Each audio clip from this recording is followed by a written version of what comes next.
मोदी 3.0 का बजट पेश हुआ, विपक्ष परेशान हुआ।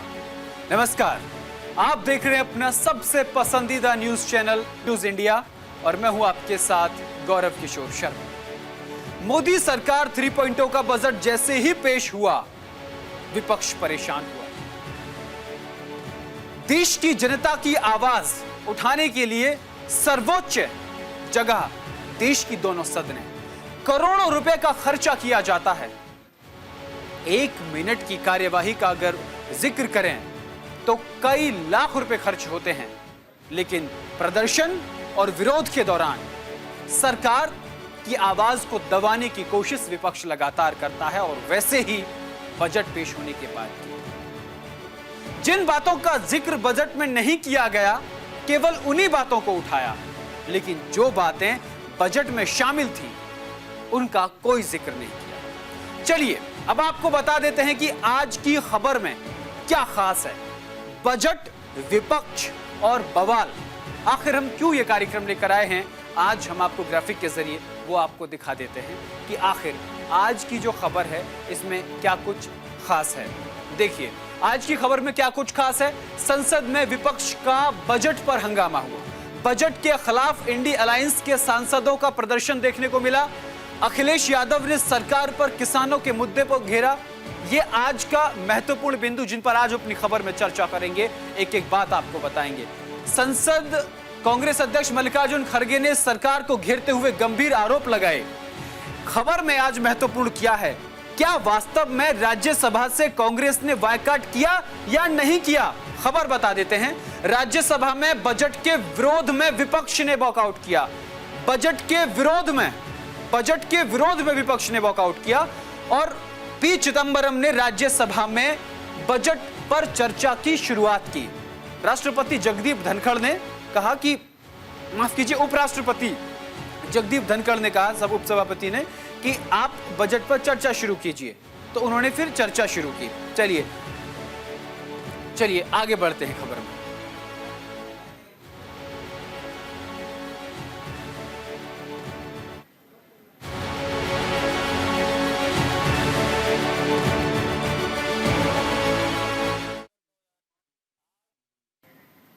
संसद में आज यानी 24 जुलाई को मॉनसून सत्र का तीसरा दिन था।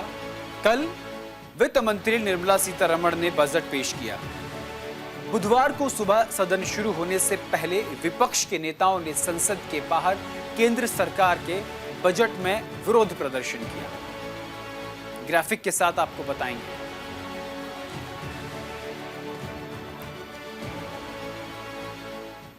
इंडी ब्लॉक के नेताओं ने कहा कि इस बजट से 90% देश गायब है, यानी कि कुछ ही राज्यों को फोकस रखकर यह बजट तैयार किया गया है।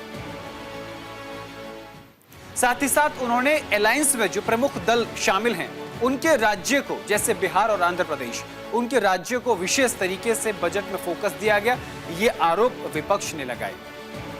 विपक्ष ने कहा कि सिर्फ बिहार और आंध्र प्रदेश को खुश किया गया इस बजट के जरिए, क्योंकि यहां के मुख्यमंत्रियों के भरोसे केंद्र की सरकार चल रही है। ये मोदी सरकार बचाओ बजट है, ये विपक्ष ने आरोप लगाए।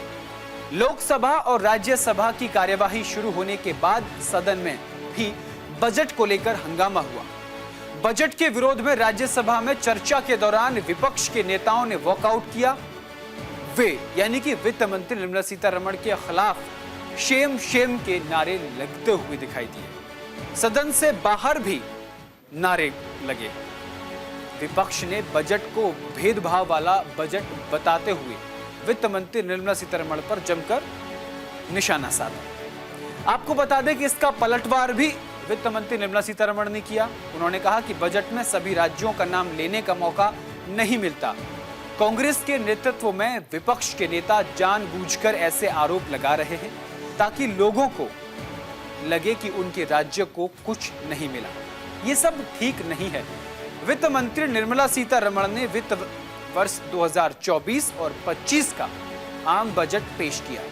इस बजट में किसान, युवाओं, नौकरी पेशा करने वाले लोगों के लिए बड़ा ऐलान किया। जो लोग नौकरी पेशा करते हैं उनके लिए भी बड़े ऐलान किए गए। बजट को लेकर खुद प्रधानमंत्री नरेंद्र मोदी ने भी कहा कि आम बजट अमृतकाल का महत्वपूर्ण बजट है। वित्त मंत्री निर्मला सीतारमण ने इकोनॉमी सर्वे पेश करते हुए बताया कि सरकार ने एलपीजी, पेट्रोल और डीजल की कीमतों में कटौती की। इससे रिटेल ईंधन महंगाई दर FY24 में नीचे बनी रही। वहीं इसमें वित्त वर्ष 2025 के लिए जीडीपी ग्रोथ 6.5 से 7% रहने का अनुमान लगाया है। इंडिया इकोनॉमी को बढ़ती वर्कफोर्स की जरूरत को पूरा करने के लिए नॉन फर्म सेक्टर को 2030 तक सालाना औसतन लगभग 78.5 लाख नौकरियां पैदा करने की जरूरत है। सर्वे में यह भी बताया गया कि 65% आबादी 35 वर्ष से कम है देश के अंदर, फिर भी कई लोगों के पास आवश्यक स्किल का अभाव है, यानी स्किल डेवलपमेंट को लेकर के अभाव बताया। अभी केवल 51.25% युवा ही रोजगार के योग्य हैं, यानी कि कुछ जो और युवा हैं वो पढ़े लिखे नहीं हैं, उनको कोई रोजगार नहीं दिया जा सकता। एक सर्वे हुआ और सर्वे में यह सामने आया कि देश के अंदर 51.25% युवा ही रोजगार के योग्य हैं। मंगलवार को यानी कि कल निर्मला सीतारमण ने 1 घंटे 23 मिनट तक बजट का भाषण दिया। बजट में उनका फोकस शिक्षा, रोजगार, किसान, महिला और युवाओं पर रहा। इसके अलावा नीतीश कुमार के बिहार और चंद्रबाबू नायडू के आंध्र प्रदेश पर केंद्र सरकार मेहरबान नजर आई। बजट में नई टैक्स रिजीम चुनने वालों के लिए अब 7.75 लाख तक यानी 7,75,000 रुपए तक की इनकम टैक्स फ्री हो गई है, यानी कि उन्हें 17,05,000 रुपए का फायदा होगा। पहली नौकरी पाने वाले जिनकी सैलरी सालाना 1 लाख रुपए से कम होगी, उन्हें BTF यानी डायरेक्ट टू बेनिफिट ट्रांसफर के जरिए उन्हें अधिकतम 15,000 रुपए की किश्तें 3 बार में देंगी। चर्चा के दौरान राज्यसभा में नेता विपक्ष मल्लिकार्जुन खड़गे ने सभापति से कहा, माताजी से अभिप्राय वित्त मंत्री निर्मला सीतारमण के बोलने में एक्सपर्ट हैं। उन्होंने निर्मला सीतारमण को माताजी कहा। इस पर तुरंत राज्यसभा में सभापति ने उन्हें टोका और कहा, राज्यसभा में सभापति जगदीप धनखड़ बोले, उन्होंने कहा कि माताजी नहीं, निर्मला सीतारमण आपकी बेटी की उम्र के बराबर हैं। बजट में राज्यों की हिस्सेदारी पर भी बवाल हुआ। अब आपको सुनवाते हैं कि नेता विपक्ष मल्लिकार्जुन खड़गे ने क्या कहा और उस पर पलटवार करते हुए निर्मला सीतारमण ने क्या कुछ कहा, आपको सुनवाते हैं।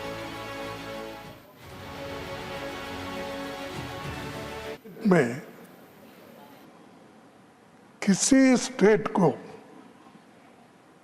कुछ नहीं मिला और सबके थाली खाली और 2 के थाली में पकोड़ा और ये अपना जिलेबी, एक सेकंड, ये 2 छोड़ के किसी को नहीं मिला कुछ। ना तमिलनाडु को मिला, ना केरला को मिला, ना कर्नाटक को मिला, ना महाराष्ट्र को मिला, ना पंजाब, ना हरियाणा, ना राजस्थान, ना छत्तीसगढ़, ना किसी स्टेट को कुछ नहीं, दिल्ली को नहीं दिया, तो मैं कितने गिनूं, ओडिशा को कुछ नहीं दिया।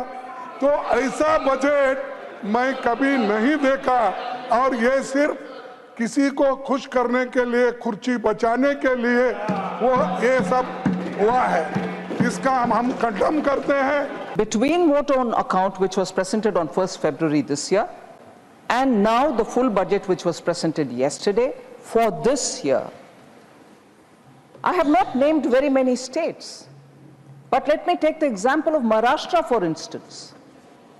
Between vote on account and yesterday's budget, in vote on account and in yesterday's budget, I had not named Maharashtra. I'll take it as an example. Cabinet has, under the leadership of Prime Minister Modi, passed a very important decision. It has taken the decision to set up a very big port in Vadavan in Maharashtra. Did Maharashtra get ignored because I did not mention the name of Maharashtra? 76,000 crores have been announced for that project. Maharashtra's name was not taken in the vote on account, nor was it taken yesterday. But does it mean that we've ignored Maharashtra? तो आपको अब बताते हैं कि किस तरीके से लोकसभा में विपक्ष के नेता ने क्या कुछ कहा। लेकिन उससे पहले हम आपको बताते हैं कि बजट में 9 चीजें क्या क्या थी, वो हम आपको बताते हैं। देखिए, सरकार की बजट में ये 9 प्राथमिकताएं। खेती में उत्पादकता, ये पहली प्राथमिकता सरकार की। दूसरी, रोजगार और क्षमता में विकास, इसको लेकर के जिक्र किया गया। चलिए, समग्र मानव संसाधन विकास और सामाजिक न्याय, इसको लेकर के मुख्य फोकस दिया गया। चौथे नंबर पर है विनिर्माण और सेवाएं, इन पर भी बजट में फोकस दिया गया है। शहरी विकास, इस पर भी फोकस दिया गया। यानी बजट की 9 चीजें आपको बता रहे हैं। ऊर्जा और सुरक्षा पर भी विशेष फोकस दिया गया इस पूरे बजट सत्र के दौरान। अधोसंरचना पर भी फोकस दिया गया। ये हम आपको 9 प्राथमिकताएं, नवाचार, शोध और विकास, इन पर सरकार का फोकस रहेगा। अगली पीढ़ी में के सुधार, ये तमाम वो चीजें हैं जिनको लेकर के बजट पर फोकस रहा। चलिए अब आगे बढ़ते हैं। लोकसभा में विपक्ष के नेता और कांग्रेस नेता राहुल गांधी ने आज संसद में किसान नेताओं से मुलाकात की। किसान नेताओं का 12 सदस्यीय प्रतिनिधि मंडल संसद में राहुल के ऑफिस पहुंचा और लोकसभा प्रतिपक्ष नेता से मुलाकात की। किसान नेताओं से मुलाकात के बाद राहुल गांधी ने कहा, कांग्रेस ने अपने मैनिफेस्टो में एमएसपी की कानूनी गारंटी देने की बात कही थी। हमने आकलन किया है, ये बिल्कुल किया जा सकता है। इसी बारे में हमने किसान नेताओं के साथ बैठक भी की। हमने तय किया है कि इंडी अलायंस यानी इंडी गठबंधन के नेताओं से चर्चा कर हम सरकार पर एमएसपी की कानूनी गारंटी के लिए दबाव बनाएंगे। आपको सुनाते हैं राहुल गांधी ने और क्या कुछ कहा। पूछना पड़ेगा। हमने यहाँ इनवाइट किया था अपने ऑफिस में मिलने के लिए, तो यहाँ कहा गया है कि उनको अंदर नहीं आने देंगे, शायद क्योंकि वो किसान हैं इसलिए यहाँ अंदर अलाउ नहीं कर रहे हैं। तो बाहर मिल लेंगे, तो उनको पूछना पड़ेगा। हमने यहाँ इनवाइट किया था अपने ऑफिस में मिलने के लिए, तो यहाँ कहा गया है कि उनको अंदर नहीं आने देंगे, शायद क्योंकि वो किसान हैं इसलिए यहाँ अंदर अलाउ नहीं कर रहे हैं। तो बाहर मिल लेंगे, तो उनको पूछना पड़ेगा। हमने यहाँ इनवाइट किया था अपने ऑफिस में मिलने के लिए, तो यहाँ कहा गया है कि उनको अंदर नहीं आने देंगे, शायद क्योंकि वो किसान हैं इसलिए यहाँ अंदर अलाउ नहीं कर रहे हैं। तो बाहर मिल लेंगे, तो उनको तो राज्यसभा से विपक्ष के वॉकआउट करने पर सभापति जगदीप धनखड़ ने बड़ी बात कही, क्योंकि ये जो हमने आपको भी राहुल गांधी का जो बाइट सुनाई है, जो राहुल गांधी का बयान आपको सुनाया है, उसमें साफ तौर पर ये जिक्र किया गया है और वो ये कहते हुए नजर आ रहे हैं कि हम अभी आगे चर्चा करेंगे।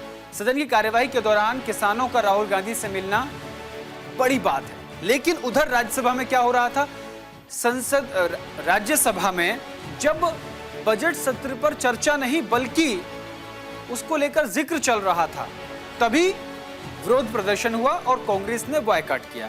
इस पर सभापति जगदीप धनखड़ ने कहा कि माननीय सदस्यों, आज बजट पर चर्चा सूचीबद्ध थी और मैंने विपक्ष के नेता को इस उम्मीद में मंच दिया कि नियमों का पालन किया जाएगा।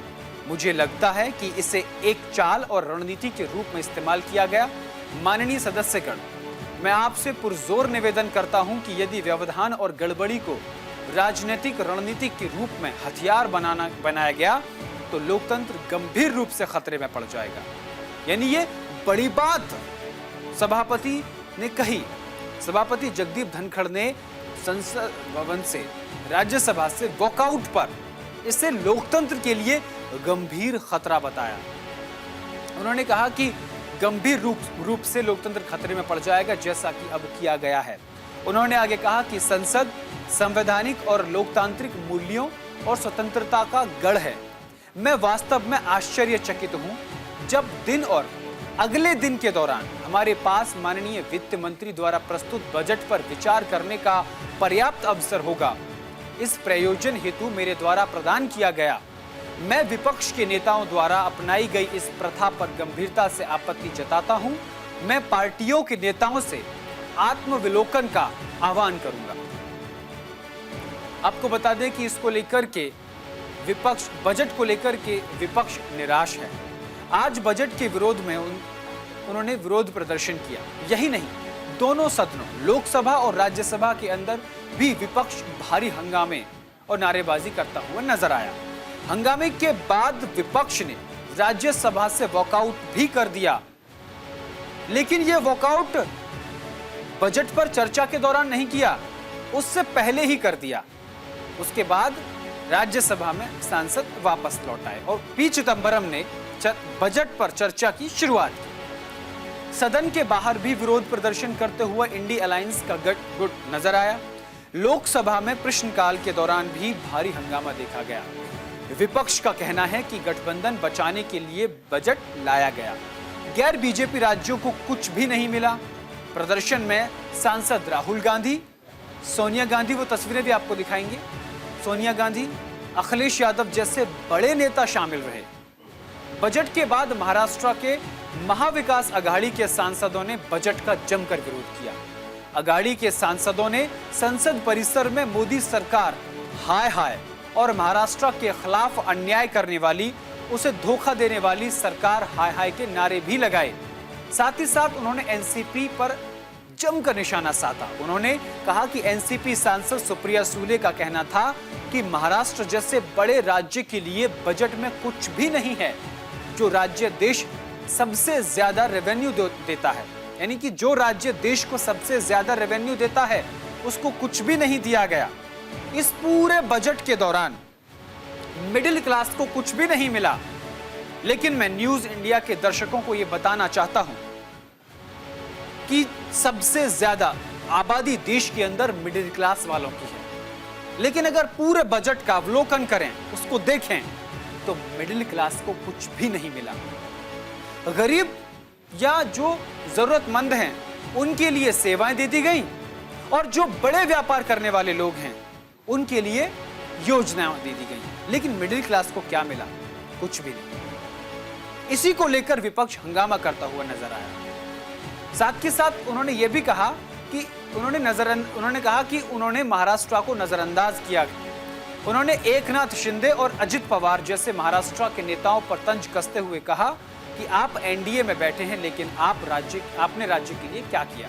चलिए अब आपको हम सुनाते हैं कि इस पूरे मामले पर किस तरीके से सियासत हो रही है और क्या कुछ विपक्ष कह रहा है। Yesterday, through the Union budget, Government of India violated all the principles to keep the federal system.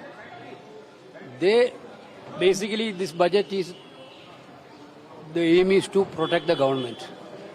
Therefore, giving so much hopes to we are not against to giving the money to the states like Andhra Pradesh and Bihar. But other states also should get justice. Without giving justice to other states, they are giving only one or two states. Will have a big problem on federal system. That's why we are agitating today. Entire people are agitated. But this budget is also generally is not at all a good budget at all. हम सभी लोग, जितने लोग हैं, और खासकर समाजवादी लोग, किसानों को एमएसपी मिले, आय दोगुनी हो, उसका रास्ता निकले। लेकिन इधर देखने को मिल रहा है समर्थन मूल्य किसान को न मिल करके जो अलायंस पार्टनर जो सरकार बचा रहे हैं, उन्हें समर्थन मूल्य सरकार दे रही है। ये तो अखबारों में भी छपा है। आप पहले बेरोजगार करते हैं, बेरोजगारी बढ़ाते हैं, और उसके बाद ऐसी आधी अधूरी नौकरी लाते हैं जिससे किसी नौजवान का भविष्य बनने वाला नहीं है। इंटर्नशिप के बाद क्या होगा? उनको नौकरी कौन देगा? तीसरा, महंगाई को लेकर के सरकार कोई ऐसा ठोस कदम नहीं उठा पाई जिससे महंगाई नियंत्रण होती। अगर कहीं आपने मिडिल क्लास को कुछ सहूलियत भी दी है, तो वो अपनी महंगाई से आप वापस ले रहे हैं। बड़े सपने दिखाए थे यूपी को, क्या मिला यूपी को? डबल इंजन की सरकार, तो डबल लाभ मिलना चाहिए था, दिल्ली का लाभ, लखनऊ का लाभ। लेकिन लगता यह है कि दिल्ली अब लखनऊ की तरफ नहीं देख रही है, या लखनऊ वालों ने दिल्ली वालों को नाराज कर दिया। उसका परिणाम हमें बजट में दिखाई दे रहा है। If I am to describe this budget in one line, I would say it's a budget without any clarity or vision, which has been rolled out to satisfy the coalition partners of the BJP rather than providing any substantial relief to the 140 crore people of this country. This budget was planned by two individuals to keep another two in good faith, neglecting the aspiration of 140 crore people. So the gist is, it has been planned by two and executed for two. देखिए, ये कुर्सी टिकाऊ budget है, सबको मालूम है, मैं नहीं बोल रहा हूं। लोकसभा चुनाव के जो नतीजे आए हैं, ये लोकसभा चुनाव के नतीजे से पीड़ित बजट है, ये पीड़ित बजट है। एक जमाने में गुजरात के व्यापारी ईस्ट इंडिया कंपनी को अपना व्यापार बचाने के लिए बहुत बड़ी रकम में फिरौती देते थे ईस्ट इंडिया कंपनी को। मुझे लगता है वही व्यापारी मंडल ने देश की तिजोरी से बिहार के नीतीश कुमार जी और आंध्र प्रदेश के चंद्रा बाबू, ये दोनों को अपनी सत्ता बचाने के लिए फिरौती दी है। तो आपने सुना किस तरीके से विपक्ष सरकार पर हमलावर है। केंद्र में सरकार जो है वो नीतीश कुमार और चंद्रबाबू नायडू के दोनों के समर्थन से बीजेपी ने केंद्र में अपनी सरकार बना रखी है। विपक्ष का आरोप है कि इन्होंने यानी कि बीजेपी केंद्र सरकार ने आंध्र प्रदेश और बिहार को ही सब कुछ दिया है। लेकिन मैं न्यूज इंडिया के दर्शकों को यह बताना चाहता हूं कि उत्तर प्रदेश को भी इस बजट में सौगातें दी हैं, सौगातों का पिटारा दिया है। बेरोजगार युवाओं के लिए बहुत सुविधाएं इसमें दी हैं। गरीब कल्याण योजनाओं के लिए उत्तर प्रदेश को असीम सौगातें दी हैं। योगी आदित्यनाथ ने इस पूरे बजट को उत्तर प्रदेश की उन्नति का बजट बताया है। तो ये था आज की हमारी इस खास रिपोर्ट में बजट, विपक्ष और बवाल। यानी बजट पेश हुआ, विपक्ष ने विपक्ष की भूमिका निभाई और बवाल जमकर हुआ। चलिए, तो फिलहाल के लिए मेरे साथ बजट, विपक्ष और बवाल में सिर्फ इतना ही। देश और दुनिया की तमाम बड़ी खबरों के लिए देखते रहिए न्यूज इंडिया। नमस्कार।